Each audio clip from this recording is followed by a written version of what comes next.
नमस्कार friends, doctor Jaylal homoeopathy clinic में आप सबका एक बार फिर स्वागत है। आज के इस वीडियो का टॉपिक है प्रोस्टेट इनलार्जमेंट यानी प्रोस्टेट ग्रंथि का बढ़ जाना। फ्रेंड्स, आज के इस वीडियो में हम बात करेंगे कि प्रोस्टेट ग्लैंड क्या होती है और इसके क्या क्या फंक्शन होते हैं और ये क्यों बढ़ जाती है। और इसके साथ साथ सबसे अंत में हम बात करेंगे होम्योपैथी से इसको कैसे हम ठीक कर सकते हैं। होम्योपैथी में इसका काफी इफेक्टिव ट्रीटमेंट है और उस ट्रीटमेंट से हम बिना सर्जरी कराए प्रोस्टेट की प्रॉब्लम से बाहर आ सकते हैं।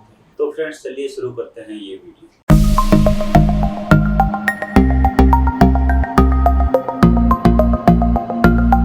तो फ्रेंड्स, सबसे पहले हम जानते हैं कि प्रोस्टेट ग्लैंड होती क्या है या जो प्रोस्टेट ग्रंथि होती है वो क्या होती है। ये एक तरह की ग्रंथि होती है जो हमारे बॉडी के अंदर पाई जाती है। ये पुरुषों के अंदर पाई जाती है, महिलाओं में ये नहीं होती है।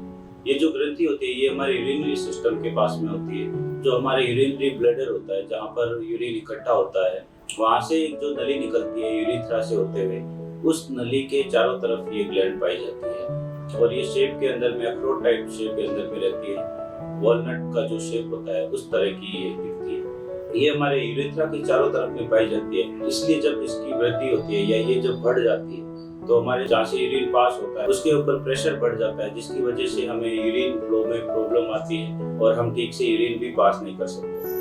फ्रेंड्स, ये प्रॉब्लम मोस्टली ओल्ड एज के अंदर में आती है। ज्यादातर 40 या 50 प्लस के बाद के जो पुरुष होते हैं उनके अंदर ये बीमारी बहुत ही ज्यादा कॉमन रहती है। एलोपैथी में इसका ट्रीटमेंट सर्जरी के द्वारा किया जाता है, लेकिन सर्जरी होने के बाद भी बहुत सारे ऐसे केसेस रहते हैं जिसमें ये दोबारा स्टार्ट हो जाती है। तो सर्जरी इसका परमानेंट सॉल्यूशन नहीं है। होम्योपैथी से हम इसको बिना सर्जरी के सिर्फ मेडिसिन से कम्प्लीटली ठीक कर सकते हैं और बार बार होने की समस्या भी नहीं रहती। फ्रेंड्स, अब अगर हम इसके फंक्शन के बारे में बात करें या जो ये प्रोस्टेट ग्लैंड्स होती है इसके क्या कार्य होते हैं उसके बारे में बात करें, तो ये प्रोस्टेट ग्लैंड होती है वो एक फ्लूइड निकालती है जिसको हम प्रोस्टेटिक फ्लूइड भी बोलते हैं, जो कि हमारे सीमन के साथ मिक्स होता है और हमारे रिप्रोडक्टिव सिस्टम के अंदर में इसका काम होता है।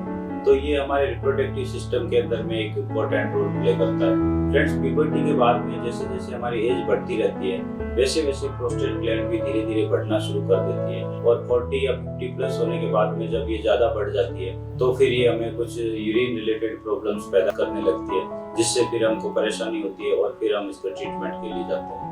फ्रेंड्स, ये जब अपने नॉर्मल साइज से ज्यादा बढ़ जाती है तो यूरिथ्रा पर प्रेशर पड़ने के कारण यूरिथ्रा की जो नली होती है वो दब जाती है और उसकी वजह से हमें यूरिन में बहुत तरह की प्रॉब्लम्स स्टार्ट हो जाती है। फ्रेंड्स, ये जो प्रोस्टेट ग्लैंड्स बढ़ती है ये भी दो तरह की ग्रोथ होती है, जिसमें जो फर्स्ट ग्रोथ होती है उसको हम बीपीएच बोलते हैं, जिसका मतलब होता है बिनाइन प्रोस्टेटिक हाइपरप्लासिया। ये ग्रोथ प्रोस्टेट ग्लैंड्स के अंदर में ही होती है और ये ज्यादा डेंजरस भी नहीं होती है, यानी ये एक तरह की कैंसरस ग्रोथ नहीं होती है जिससे हमारे कैंसर होने का खतरा नहीं रहता है। लेकिन जो सेकंड ग्रोथ होती है वो एक कैंसरस ग्रोथ होती है। इसके अंदर में जो प्रोस्टेट ग्लैंड होती है उसकी बाहर की सेल्स ग्रोथ करने लगती है और धीरे धीरे ये कैंसर का रूप ले लेती है, जिसको हम प्रोस्टेट ऑफ कैंसर या प्रोस्टेटिक कैंसर भी बोलते हैं। तो ये जो सेकंड टाइप की ग्रोथ है ये थोड़ी ज्यादा डेंजरस होती है, लेकिन आपको इसमें घबराने की कोई जरूरत नहीं है, क्योंकि मोस्ट ऑफ केसेस के अंदर में फर्स्ट ग्रोथ ही होती है। जो प्रोस्टेट इनलार्जमेंट के केसेस आते हैं उसमें 90% जो केस होते हैं वो बीपीएच के ही होते हैं, यानी बिनाइन प्रोस्टेटिक हाइपरप्लासिया। इसका मतलब है कि ये एक बिनाइन ग्रोथ है जो कि कैंसर पैदा नहीं करती। तो इसको हम पूरी तरह से होम्योपैथी मेडिसिन से ट्रीट कर सकते हैं और इसमें घबराने जैसी कोई बात नहीं रहती। अब अगर हम बात करें इसके कारणों की, किन कारणों से प्रोस्टेट इनलार्ज होती है, तो उनके कारणों में से जो सबसे पहला कारण है वो होता है एज। जैसा कि मैंने आपको पहले भी बताया कि एज के साथ साथ इसकी भी नेचुरल रूप से ग्रोथ होती रहती है और जब 50 प्लस के होने के बाद में इसकी ग्रोथ जब ज्यादा हो जाती है तो फिर ये प्रॉब्लम स्टार्ट करने लगती है। इसके अलावा जो सेकंड कारण है वो है हार्मोनल इम्बैलेंस। फ्रेंड्स, इसके अंदर हमारे बॉडी के कुछ हार्मोन वो इम्बैलेंस हो जाते हैं, जिसकी वजह से भी इसकी ग्रोथ स्टार्ट हो जाती है। जैसे हमारे बॉडी के अंदर में जो हार्मोन है एंड्रोजन, एस्ट्रोजन, तो इसके अंदर में अगर एंड्रोजन का लेवल कम हो जाता है और एस्ट्रोजन का लेवल बढ़ जाता है, जिसकी वजह से भी प्रोस्टेट ग्लैंड में ग्रोथ स्टार्ट हो जाती है और फिर ये हमें यूरिन रिलेटेड प्रॉब्लम देने लगती है। इसके अलावा जेनेटिक भी इसका एक बहुत बड़ा फैक्टर है।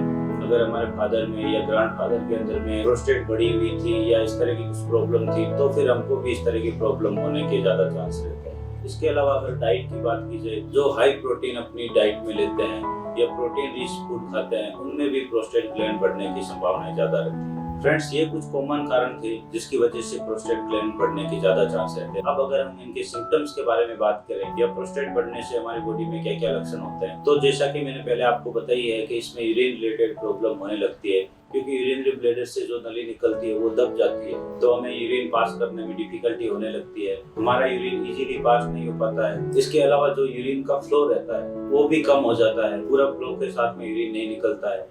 इसके साथ साथ इसमें रिटेंशन ऑफ यूरिन भी होने लगता है, यानी हमारा जो यूरिनरी ब्लैडर होता है उसके अंदर में यूरिन बच जाता है, पूरी तरह से वो खाली नहीं हो पाता है, जिससे हमें यूरिन करने के बाद भी लगता है कि हमारा यूरिन ठीक से हुआ नहीं है और हमारी बार बार यूरिन करने की इच्छा होने लगती है। इसके अलावा फ्रेंड्स, प्रोस्टेट ग्लैंड बढ़ जाने के कारण जो यूरिन को होल्ड करने की कैपेसिटी होती है वो भी कम हो जाती है। जैसे हम नॉर्मल हेल्थ में अपने यूरिन को रोक के रख सकते हैं, वो जो होल्डिंग कैपेसिटी है वो इसके अंदर में नहीं होती है और फिर हमें यूरिन के लिए बार बार भागना पड़ता है। और अगर देखा जाए तो इसमें रात के टाइम में ज्यादा यूरिन की फ्रीक्वेंसी रहती है, क्योंकि रात के टाइम में हमको बार बार यूरिन आने लगता है। इसके साथ साथ बर्निंग ऑफ यूरिन भी रहता है, यानी हमें पेशाब करते टाइम जलन भी होने लगती है, हमारा यूरिन ज्यादा एसिडिक हो जाता है जिसकी वजह से हमें जलन भी महसूस होने लगती है। तो फ्रेंड्स, ये कुछ कॉमन सिम्टम्स थे जो कि प्रोस्टेट बढ़ जाने के बाद में हमारे बॉडी के अंदर हमें महसूस होने लगते हैं। इसके अलावा कभी कभी यूरिन के अंदर ब्लड भी आने जैसी स्थिति भी हो सकती है, और कई बार जब यूरिनरी ब्लैडर के अंदर में ज्यादा यूरिन इकट्ठा हो जाता है, यूरिन ठीक से पास नहीं हो पाता है, तो उसकी वजह से हाइड्रोनेफ्रोसिस भी हो जाता है, और कई बार तो ऐसी स्थिति ज्यादा आने से रिनल फेल्यूर तक की भी स्थिति आ जाती है। इसलिए जब भी आपको इस तरह की तकलीफ महसूस होने लगे या इस तरह के लक्षण दिखाई देने लगे, तो तुरंत आप किसी नजदीकी डॉक्टर के पास जाकर उससे उचित सलाह लें और इसका ट्रीटमेंट जल्द से जल्द स्टार्ट करें।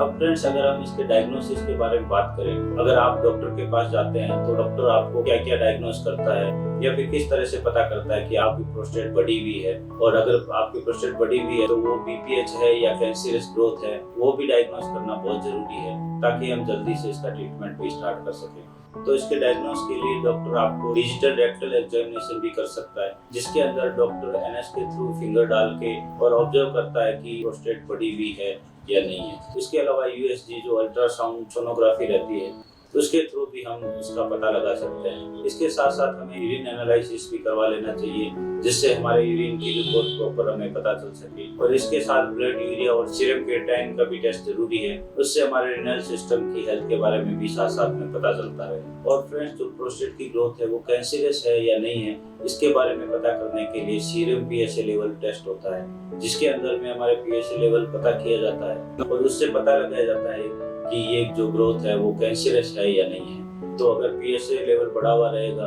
तो इसमें कैंसरस होने के ज्यादा चांस रहते हैं। तो फ्रेंड्स, आपके जो प्रोस्टेट बढ़ी हुई है उसका पता लगाने के लिए इतने तरह के टेस्ट किए जाते हैं। इसके अलावा भी डॉक्टर अपनी रिक्वायरमेंट के अनुसार आपसे कुछ टेस्ट करवा सकता है, लेकिन अगर आप जल्दी से जल्दी इसका डायग्नोस करके और ट्रीटमेंट स्टार्ट कर देते हैं तो इस तरह की बीमारी में बिल्कुल भी घबराने की जरूरत नहीं पड़ती है और हम इजीली इसको ठीक कर सकते हैं। आप होम्योपैथी मेडिसिन लेकर बिना सर्जरी से भी इसको कम्प्लीटली ठीक कर सकते हैं। तो इसके लिए आप अपने नजदीकी होम्योपैथी डॉक्टर से मिलके उसके साथ में अपने सारे सिम्टम्स कंसल्ट करके डायग्नोस करके और ट्रीटमेंट स्टार्ट कर सकते हैं। और अगर आप मेरे से भी कंसल्ट करवाना चाहते हैं तो आप मुझसे भी कांटेक्ट करके इसका कंसल्ट कर सकते हैं। तो फ्रेंड्स, अब मैं बात करता हूँ होम्योपैथी ट्रीटमेंट के बारे में। होम्योपैथी में इसके लिए जो क्या क्या बेस्ट मेडिसिन है उसके बारे में बात करते हैं। फ्रेंड्स, होम्योपैथी के अंदर में प्रोस्टेट बढ़ जाने के लिए बहुत ही इफेक्टिव मेडिसिन है और आपको कुछ दिनों के अंदर में 5 से 6 दिनों के अंदर में इसका रिजल्ट देखने को मिलने लगता है और आपके सिम्टम्स के अंदर में धीरे धीरे आराम आने लगता है। तो फ्रेंड्स, जो सबसे पहले मेडिसिन है उसका नाम है सबल सेलुलर मदर टिंचर। फ्रेंड्स, ये मेडिसिन प्रोस्टेट इनलार्जमेंट के लिए बहुत ही ज्यादा इम्पोर्टेंट और बहुत ही इफेक्टिव मेडिसिन है। ये मेडिसिन स्पेशली उस तरह के सिम्टम्स में दी जाती है जहाँ पर यूरिन का फ्लो बहुत ही कम रहता है। इसके साथ साथ यूरिन के अंदर में जलन भी रहने लगती है, जिसकी वजह से यूरिन करते टाइम बहुत ज्यादा दर्द होने लगता है। तो उस तरह के सिम्टम्स के अंदर में ये मेडिसिन बहुत ही इफेक्टिव है। इस मेडिसिन को लेने का जो सही तरीका है उसमें आप आधा कप पानी के अंदर में इसकी 15-15 बूंद डाल के दिन में 3 बार लेनी होती है और इस तरह से इस मेडिसिन को कंटिन्यू लेते रहना होता है। तो आप कुछ ही दिनों में अपने सारे सिम्टम्स में आराम फील करने लगोगे और धीरे धीरे कंटिन्यू लेते रहने से प्रोस्टेट जो इनलार्जमेंट हुई हो जाती है वो धीरे धीरे नॉर्मल हो जाती है। इसके अलावा फ्रेंड्स, अगर यूरिन के अंदर में बहुत ज्यादा जलन हो रही है और साथ साथ यूरिनरी सिस्टम के अंदर में भी प्रॉब्लम होने लगती है तो इसके लिए जो बेस्ट मेडिसिन है वो है कैंथेरिस 30। फ्रेंड्स, ये मेडिसिन इस तरह के सिम्टम्स के लिए बहुत ही ज्यादा इफेक्टिव है और इसको दिन में 3 बार लेना चाहिए। तो इसको कंटिन्यू लेते रहने से धीरे धीरे हमारे यूरिन के अंदर में जो दर्द होता है, जो बहुत ज्यादा जलन के कारण में दर्द हो रहा है और यूरिन सही से फ्लो नहीं हो रहा है, तो उसमें धीरे धीरे आराम आने लगता है। इसके बाद में जो मेडिसिन आती है वो है थूजा 200। फ्रेंड्स, ये मेडिसिन उस तरह के सिम्टम्स में काफी इफेक्टिव है। हमको बार बार यूरिन करने की इच्छा हो रही है और हम उसको कंट्रोल नहीं कर पा रहे हैं। इसके साथ साथ हमें अचानक से यूरिन आने लग जाता है, यानी हम कहीं पर बैठे हैं और अचानक हमको यूरिनेशन की इच्छा होने लग जाती है। और इसके साथ साथ आपके लाइफ में पहले कभी गोनोरिया की हिस्ट्री नहीं है, तो उस तरह के सिम्टम्स में थूजा 200 मेडिसिन जो है वो आपके लिए बहुत अच्छा काम करती है। इसको डेली दिन में 1 बार लेना होता है और कंटिन्यू इसको लेते रहना चाहिए। तो ये भी जो प्रोस्टेट एनलार्जमेंट वाली प्रॉब्लम्स होती है उसके अंदर में काफी इफेक्टिव रहती है और धीरे धीरे ये जो प्रोस्टेट की ग्रोथ होती है उसको कम कर देती है और हमें इससे रिलेटेड जो प्रॉब्लम्स होती है उसमें भी आराम आएगा। फ्रेंड्स, इसके अलावा जो एक और मेडिसिन है वो है कोनियम 200। ये मेडिसिन मेनली हमारे बॉडी के अंदर जितनी भी ग्रंथियां होती है, जितनी भी ग्लैंड्स होती है उसके ऊपर इफेक्ट करती है। तो जैसा कि प्रोस्टेट भी हमारी बॉडी की एक ग्रंथि है, तो उसके ऊपर भी ये काफी अच्छा काम करती है और इस ग्लैंड्स के अंदर में जो भी प्रॉब्लम्स होती है उसको नॉर्मल करने में काफी हेल्प करती है। तो फ्रेंड्स, ये कुछ कॉमन होम्योपैथिक मेडिसिन थी जो कि प्रोस्टेट बढ़ने जैसी प्रॉब्लम में काफी इफेक्टिव है। इसके अलावा भी आपके सिम्टम्स के अकॉर्डिंग कुछ और मेडिसिन भी हो सकती है, इसलिए आप अपने नजदीकी होम्योपैथी डॉक्टर से मिलके उसके साथ पूरा केस कंसल्ट करके एक प्रॉपर तरीके से ट्रीटमेंट स्टार्ट कर सकते हैं, जिससे आपको जल्द से जल्द इस तरह की प्रॉब्लम में रिलीफ आने लगे और धीरे धीरे ये प्रॉब्लम बिना किसी सर्जरी के कम्प्लीटली खत्म हो जाए।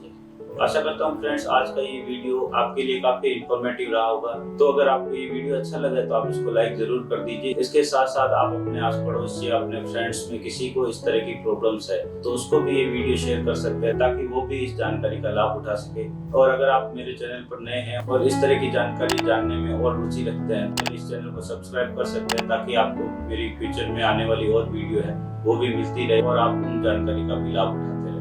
तो फ्रेंड्स, आज के इस वीडियो में बस इतना ही। मिलते हैं नेक्स्ट वीडियो में, तब तक के लिए धन्यवाद।